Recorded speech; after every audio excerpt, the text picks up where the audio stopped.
Bismillahirrahmanirrahim. Assalamualaikum warahmatullahi wabarakatuh. Saya Suwarni S, mahasiswi program Pasca Sarjana Pendidikan Anak Usia Dini Universitas Negeri Makassar. Kami dari kelompok 3 akan memaparkan tentang model pembelajaran pendidikan anak usia dini. Sebelumnya, saya akan menjelaskan terlebih dahulu tentang pengertian model pembelajaran.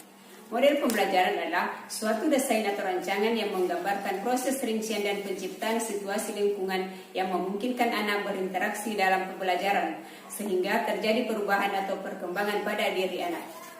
Model pembelajaran yang pertama yaitu model pembelajaran kelompok dengan kegiatan pengaman. Pembelajaran berdasarkan kelompok dengan kegiatan pengaman adalah pola pembelajaran di mana anak-anak dibagi menjadi beberapa kelompok. Biasanya anak dibagi menjadi 3 kelompok dan masing-masing kelompok melakukan kegiatan yang berbeda-beda. Pengelolaan kelas model pembelajaran kelompok.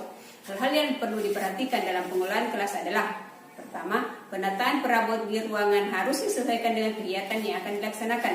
Kedua, pengelompokan meja dan kursi anak disesuaikan dengan kebutuhan. Ketiga, dinding dapat digunakan untuk menempelkan informasi yang dipergunakan sebagai sumber belajar dan hasil kegiatan anak. Keempat, peletakan dan penyimpanan alat bermain diatur sedemikian rupa sesuai dengan fungsinya. Kelima, alat bermain untuk kegiatan pengaman diatur dalam ruangan sehingga dapat berfungsi apabila diperlukan oleh peserta didik. Selanjutnya adalah langkah-langkah kegiatan model pembelajaran kelompok. Langkah pertama adalah kegiatan pendahuluan. Kegiatan pendahuluan dilaksanakan secara klasikal, artinya kegiatan yang dilakukan oleh seluruh anak dalam satu kelas dalam satu satuan waktu dengan kegiatan yang sama. Langkah yang kedua adalah kegiatan inti. Pada kegiatan ini, anak terbagi menjadi beberapa kegiatan kelompok. Artinya, dalam waktu tertentu terdapat beberapa kelompok anak melakukan kegiatan yang berbeda-beda. Langkah ketiga adalah istirahat atau makan. Kegiatan ini dapat digunakan untuk mengisi indikator atau kemampuan yang hendak dicapai yang berkaitan dengan kegiatan makan. Waktu yang tersisa dapat digunakan untuk bermain di luar kelas. Langkah keempat adalah kegiatan penutup atau kegiatan akhir. Kegiatan yang dilaksanakan pada kegiatan penutup bersifat menenangkan anak dan diberikan secara klasikal. Selanjutnya adalah penilaian. Selama kegiatan berlangsung, guru hendaknya mencatat segala hal yang terjadi, baik terhadap proses belajarnya atau terhadap perkembangan peserta didiknya. Model pembelajaran yang kedua adalah model pembelajaran berdasarkan sudut-sudut kegiatan. Jumlah sudut yang digunakan dalam satu hari bersifat luas sesuai dengan program yang direncanakan, yaitu 2-5 sudut. Alat-alat yang disediakan pada sudut-sudut kegiatan hendaknya bervariasi dan sering diganti, disesuaikan dengan tema dan subtema. Sudut-sudut kegiatan yang dimaksud antara lain adalah: yang pertama, sudut ketuhanan; yang kedua, sudut keluarga; yang ketiga, sudut alam sekitar dan pengetahuan; yang keempat, sudut pembangunan; yang kelima, sudut kebudayaan. Pengelolaan kelas. Hal-hal yang perlu diperhatikan dalam pengelolaan kelas pada model pembelajaran ini adalah: 1. Pengaturan alat bermain dan perabot di ruangan, termasuk meja, kursi, dan luasnya ruangan disesuaikan dengan kegiatan yang akan dilaksanakan. Yang kedua, sumber belajar dan hasil kegiatan anak dapat dipajang atau dapat juga disimpan sebagai portofolio. Yang ketiga, setelah digunakan untuk pembelajaran, dirapihkan dan disimpan kembali. Selanjutnya adalah langkah-langkah kegiatan model pembelajaran berdasarkan sudut-sudut kegiatan. Terdiri dari kegiatan awal, kegiatan inti, istirahat, dan penutup. Langkah yang pertama, kegiatan awal. Kegiatan yang dilaksanakan adalah bernyanyi, berdoa, mengucapkan salam, membicarakan tema, subtema, tanya jawab, atau melakukan kegiatan fisik motorik. Langkah yang kedua, kegiatan inti. Sebelum melaksanakan kegiatan inti, guru bersama anak membicarakan tugas-tugas yang diprogramkan di sudut-sudut kegiatan. Setelah itu, guru menjelaskan kegiatan-kegiatan yang akan dilaksanakan di setiap sudut kegiatan yang diprogramkan. Kemudian, anak dibebaskan untuk memilih sudut kegiatan yang disukai sesuai dengan minatnya.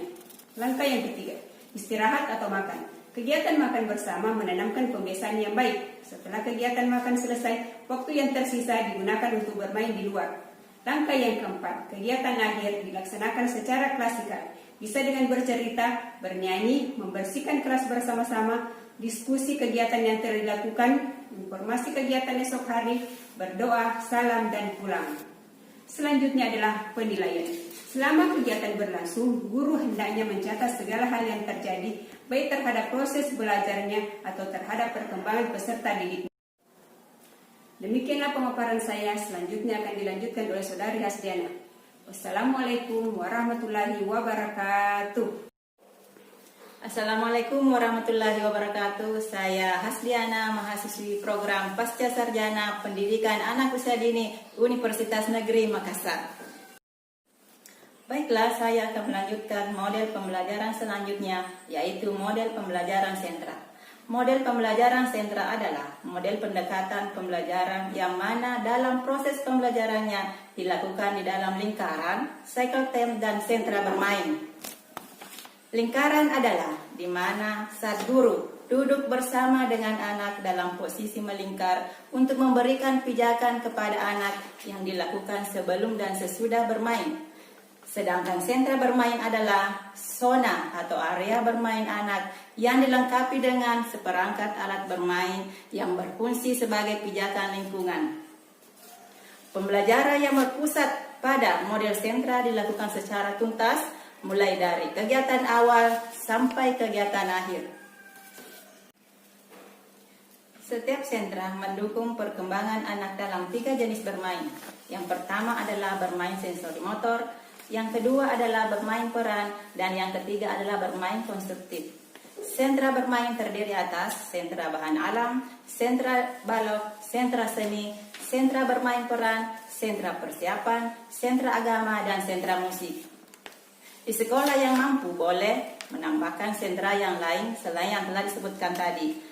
Dalam mengoptimalkan perkembangan anak di sentra, yaitu perlu diperhatikan adalah densitas yang berkaitan dengan keragaman kegiatan yang disediakan, sedangkan intensitas berkaitan dengan waktu yang diperlukan.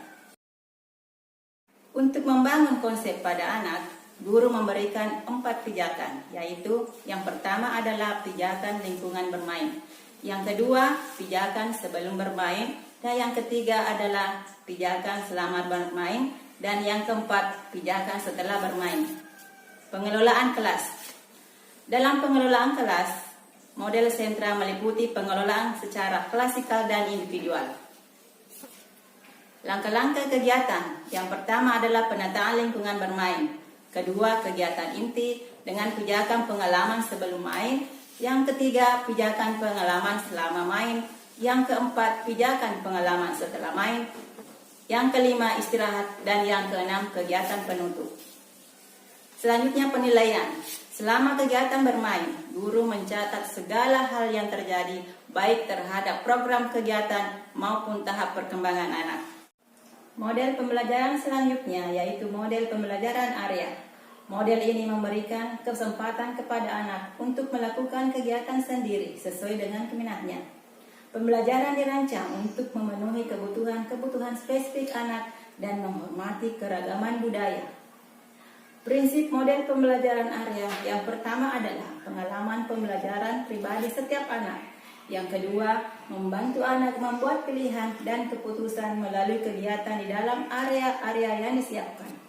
Yang ketiga, keterlibatan keluarga dalam proses pembelajaran dapat dilakukan melalui cara: pertama, anggota keluarga dilibatkan secara sukarela dalam kegiatan pembelajaran. Yang kedua, anggota keluarga bermitra dengan lembaga dalam membuat keputusan tentang anak. Adapun tujuan pembelajaran area adalah menciptakan suasana pembelajaran yang membangun suatu landasan bagi sikap, pengetahuan, dan keterampilan yang penting untuk menghadapi tantangan baik di masa kini maupun di masa yang akan datang. 3 pilar utama dalam model pembelajaran area. Yang pertama adalah konstruktivisme, bahwa pembelajaran terjadi pada saat anak berusaha memahami dunia sekelilingnya. Yang kedua, sesuai dengan perkembangan. Setiap anak berkembang melalui tahapan yang umum. Namun pada saat yang sama, setiap individu adalah makhluk hidup yang unik. Yang ketiga, pendidikan progresif dibangun berdasarkan prinsip-prinsip perkembangan anak dan konstruktivisme. 10 area pembelajaran. Yang pertama adalah area agama, kedua area balok, ketiga area matematika dan berhitung, keempat area sains, kelima area musik, ke-6 area bahasa, ke-7 area membaca dan menulis, ke-8 area drama, ke-9 area pasir dan air, dan ke-10 area seni dan motorik.